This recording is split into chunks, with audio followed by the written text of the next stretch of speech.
My brother destroyed my stuff for years while my parents protected him, but when he stole my truck on Christmas and crashed it drunk, I called the cops and had him arrested. Now he has $15K in fines and my parents blame me for ruining his life.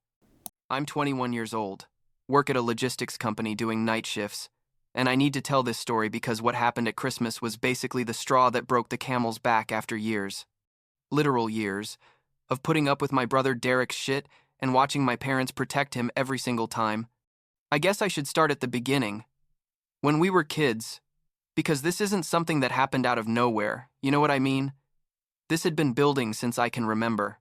Derek is a year older than me. He's 22 now, and ever since we were little, he was always my parents' golden boy. I don't know what he had that I didn't, honestly, but my mom, Carol, always defended him in everything, absolutely everything. When we were like 8 and 9 years old, Derek grabbed my Game Boy, you know, the transparent purple one my grandmother had given me before she died, and threw it against the wall because he was mad that I wouldn't lend him my Pokemon game. It broke into pieces. The screen shattered. And when I went crying to my mom, she told me I should have shared my things with my brother and that Derek was just a kid who didn't know how to control his emotions. Can you believe it? She didn't even punish him. My dad, Stephen, was there too, and just nodded his head, like he always did when Mom made decisions about us. That was just the beginning, like the first memory I have of something like that, but trust me, it kept happening. When I was like 12, I bought myself a BMX bike with my own money. I'd saved cutting lawns all summer. It had taken me 3 months to save up the $200 or something like that. Derek took it without permission to do tricks with his friends and crashed it into a tree, bent the whole front wheel, and scratched the paint. My parents said accidents happen and that I was overreacting by getting so angry. In high school, he broke my laptop, a Dell I needed for school assignments, because he started downloading I don't know what stuff and it got viruses. And when it got slow, he threw it on the floor in a fit of rage. Again, zero consequences for him, and I had to use the library computers for 6 months until I could save up for another one. The pattern was always the same, you know? Derek would do something horrible. I'd complain or get angry, and somehow I'd end up being the bad guy in the story. Mom would say things like, I was too materialistic, that things can be replaced, that Derek didn't mean it maliciously, that I was the younger brother and had to be more understanding. And Dad, well, Dad basically repeated what Mom said or stayed quiet. He never defended me. Not once in all those years. And when I turned 18, I moved in with my Uncle Pete, my mom's older brother. Pete is a former cop, retired like 5 years ago, and he was always the only person in my family who treated me like a normal human being instead of like a nuisance. I think he saw what was happening in my house and didn't like it at all, though he never said too much about it because he didn't want to cause drama with his sister. The day I moved in with him was after Derek broke my new laptop, the one I'd bought with my first paycheck from a part-time job at a supermarket. I got home from school, and it was in pieces on my bedroom floor, and Derek was playing video games in the living room like nothing happened. I asked him what happened, and he told me he dropped it, but the screen had a fist-shaped crack. He'd obviously hit it. My parents with the same thing again, that I couldn't prove it, that maybe he did drop it, that I was always blaming Derek for everything. I called my Uncle Pete that night, crying from rage, and he told me to pack my things and come live with him. My parents didn't even try to stop me, which hurt more than I want to admit. Mom just said something like, maybe it was good for me to take some time to reflect on my attitude. My attitude. Seriously. Like I was the problem, and not Derek, who'd been destroying my stuff and treating me like garbage for years. Living with Uncle Pete was like breathing for the first time in years. And he had a small 2-bedroom house. Nothing fancy, but it was quiet. And I didn't have to walk around scared that someone would steal or break my things. I finished high school living there, got a full-time job at a logistics company, and started saving real money for the first time in my life. Uncle Pete didn't charge me rent, just asked me to help with food expenses and keep my area clean, which seemed more than fair to me. When I was like 19, I think, Uncle Pete gave me his old truck. It was a 2008 Ford F-150, navy blue, with about 180,000 kilometers on it, but it worked perfectly. He'd bought himself a new truck and told me the old one was mine if I wanted it. I couldn't believe it. I mean, no one had ever given me something like that. something so valuable without expecting anything in return. I asked him if he was sure like 5 times, and he just laughed and gave me the keys. That truck became my pride, you know? I washed it every week, did maintenance on it myself, following YouTube videos, put new seat covers on it. It was mine, completely mine, and nobody could take it away from me. I kept seeing my parents from time to time, like on birthdays or holidays, mostly because Uncle Pete told me that despite everything they were my family, and I shouldn't cut ties completely. I'd go but kept my distance, answered with monosyllables when they talked to me, and left as quickly as possible. Derek still lived with them, didn't work, or worked half-heartedly at whatever, and my parents paid for everything. He had his own car, a Honda Civic that Dad had bought him when he turned 18. But by the time I moved in with Pete, I think Derek was on his second or third car because he kept crashing or destroying them. The first time Derek asked to borrow my truck was like 6 months after Uncle Pete gave it to me. His car at the time, a Nissan Sentra or something, he'd crashed into a light pole while texting and driving. We were at a family dinner at my parents' house, and Derek asked me if he could use my truck for a few days while he got his car fixed. I said no without even thinking about it. He went crazy, started yelling that I was selfish, that he was my brother and family helps each other.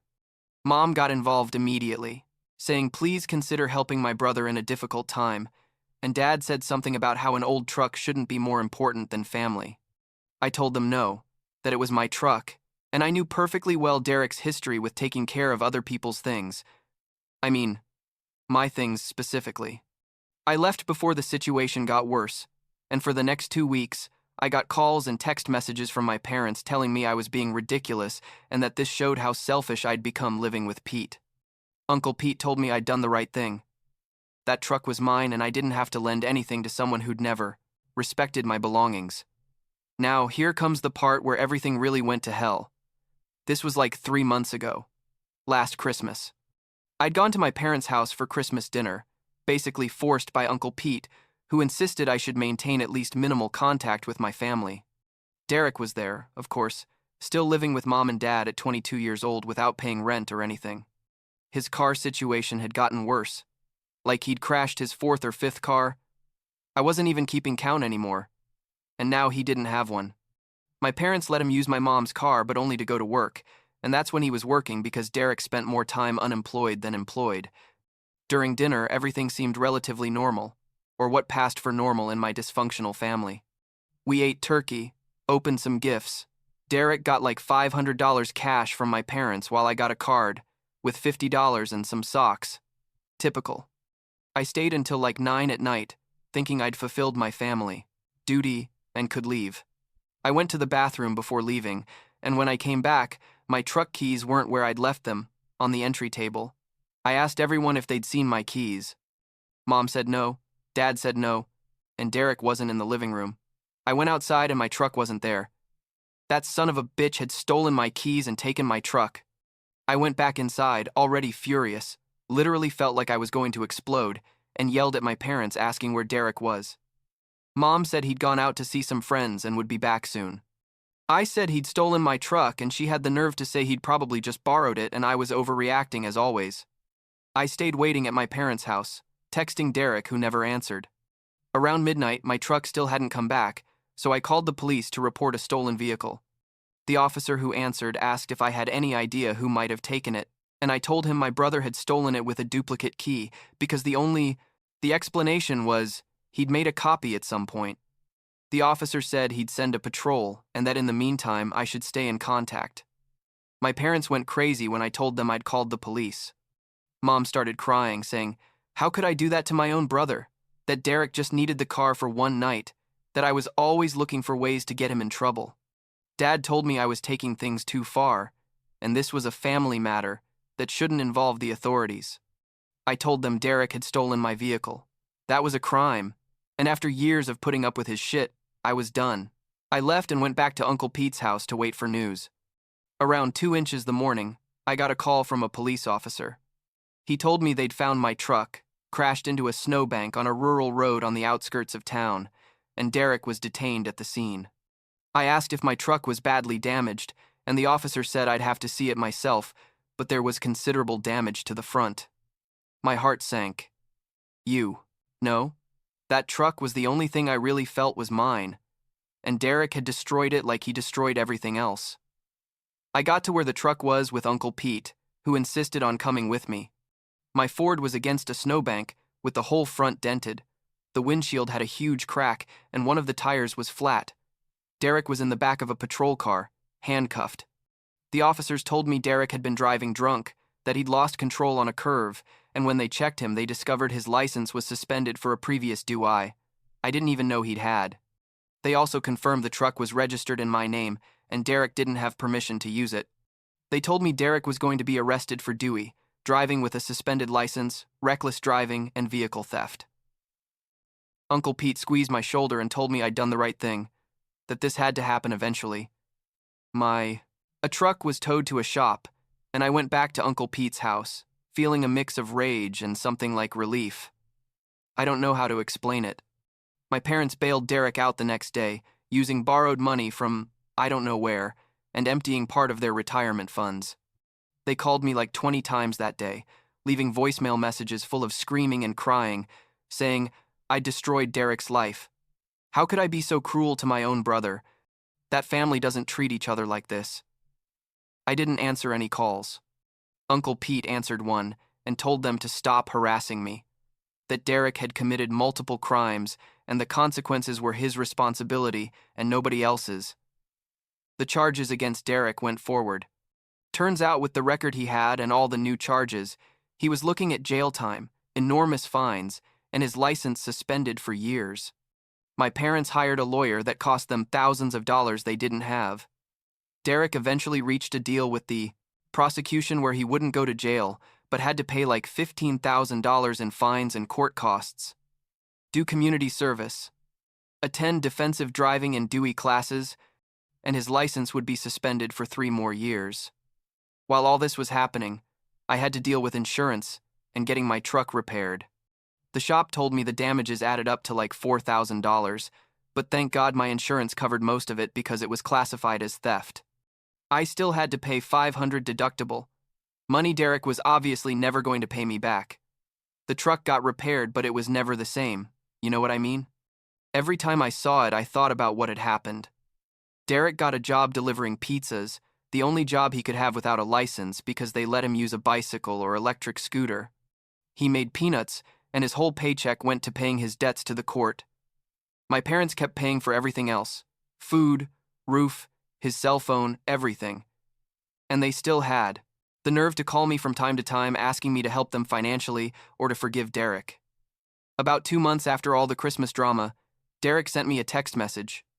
It was the first time he tried to contact me directly since the incident. The message said something like, "Bro, I know I fucked up bad, but I'm trying to get ahead. I think you could lend me some money to catch up on some payments. I swear I'll pay you back." I read it and deleted it without answering. Did he really think that after stealing my truck, crashing it, causing me expenses and stress, I was going to lend him money? This guy's audacity had no limits. A week later, my parents showed up at Uncle Pete's house without warning. Pete let them in, but told me quietly I didn't have to talk to them if I didn't want to. I decided to hear what they had to say.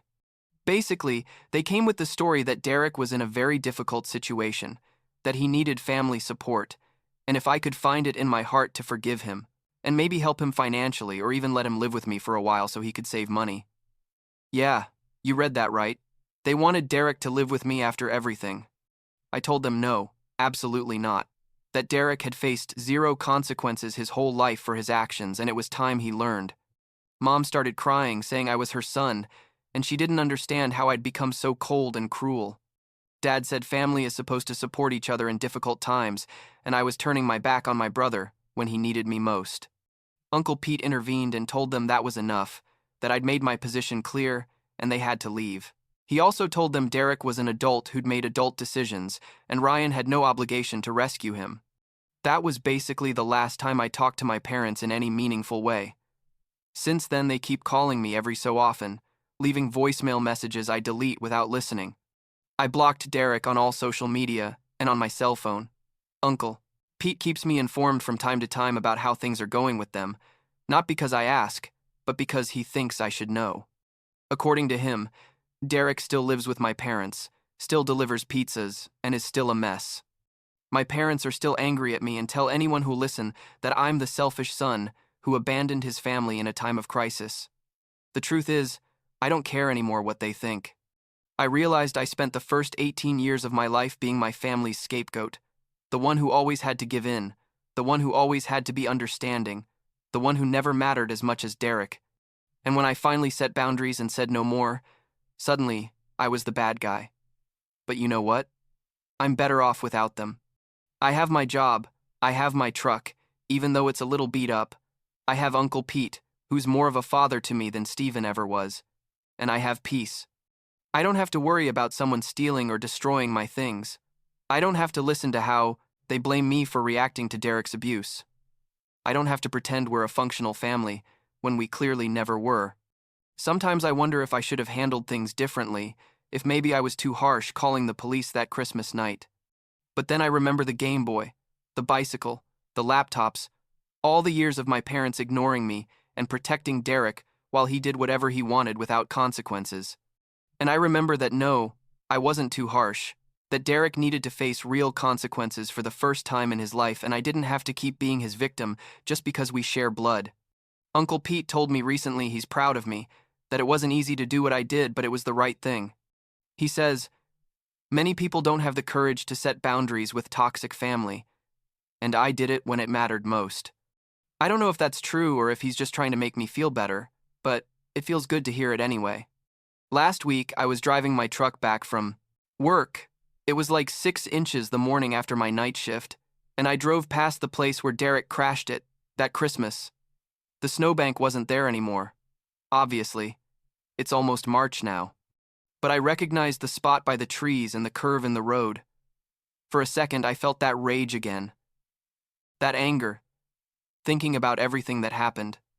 But then, I just kept driving, you know? Because that's part of my past now, not my present. Derek can keep being a mess if he wants. My parents can keep covering for him if that makes them happy. But I'm not part of that dynamic anymore. And honestly, I'm at peace with that.